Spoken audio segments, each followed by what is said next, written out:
Well, it's been 10 years, but for Middle-earth fans, the wait is nearly over. The first film in the Hobbit trilogy is released next month. This prequel to the blockbuster Lord of the Rings films has been made in New Zealand by the same cast and the same crew. Our culture editor Matthew Kane has been to meet Sir Ian McKellen, who plays, inevitably, the wizard, Gandalf. Last night, the city of Wellington hosted a very unusual film premiere. Far to the east, over ranges and rivers. An Unexpected Journey is the first of a three-part adaptation of Tolkien's The Hobbit. Made by Peter Jackson and the team behind The Lord of the Rings, it's one of the most eagerly awaited films in years. But resting at home in London, the actor who plays Gandalf hasn't yet seen the finished film. The book of The Hobbit is very different tonally to the Lord of the Rings books. Is this going to be reflected in the films?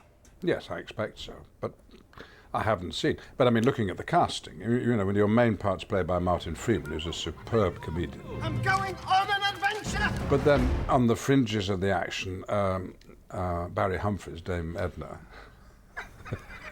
as the great goblin, who I satisfactorily dispatched, and Stephen Fry. And Billy Connolly in there somewhere? Billy Connolly. I mean, those sorts of iconic comedians, and then a cast with Jimmy Nesbitt onwards, who are very alert to fun and games, and I think that's what was required by Peter. So does Gandalf have any comedy lines then? Does he have much fun? Yes, enough. Yes, he's got a right sense of humour. There was a moment when we were all drinking heartily, the characters, and he suggested that Gandalf should be a bit tipsy. I, of course, was horrified as the guardian of Gandalf's respectability, and said, no, it's absolutely impossible. I couldn't be drunk. Oh, quite a merry gathering.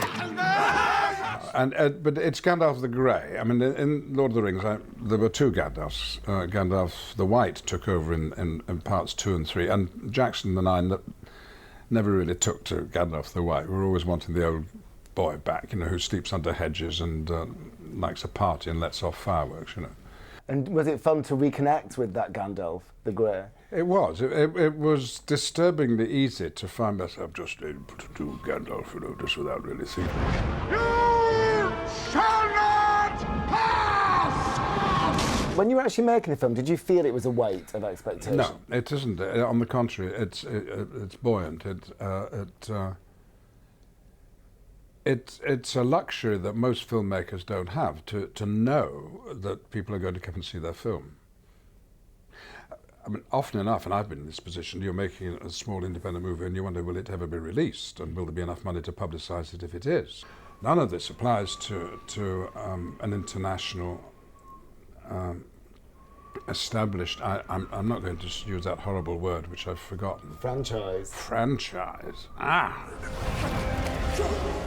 And it gives me courage. But having said that, they've split this book up into 3 films, and a lot of people are saying that must be commercial reasons. Does that not feel like it's... Well, I'm sure the enthusiasm with which Warner Brothers said, yes, please, why not 13? And the fans would say the same, of course. There is a market, and it can be satisfied. As well as his work as an actor, Ian McKellen is a prominent gay activist. As one of the few openly gay actors working in Hollywood, he challenges the idea that cinema audiences won't accept a gay actor playing a straight romantic lead. The audience is a bit more sophisticated or down-to-earth than producers, but then no one ever looks to Hollywood for advancing social justice. I mean, they were very late to discover that women had a place in the world, or that black people did. So, I mean, the gays, I mean, they'll get there eventually, and I just feel sorry for any young person who says to themselves, or is told, more likely, that they can't hope to have the career they want unless they lie about their sexuality. An Unexpected Journey will be released in cinemas on the 13th of December, 75 years after The Hobbit was published. Tolkien has also been criticised for his crude approach to female and black characters. But now, unexpectedly, he may just be doing his bit to change attitudes towards gay people.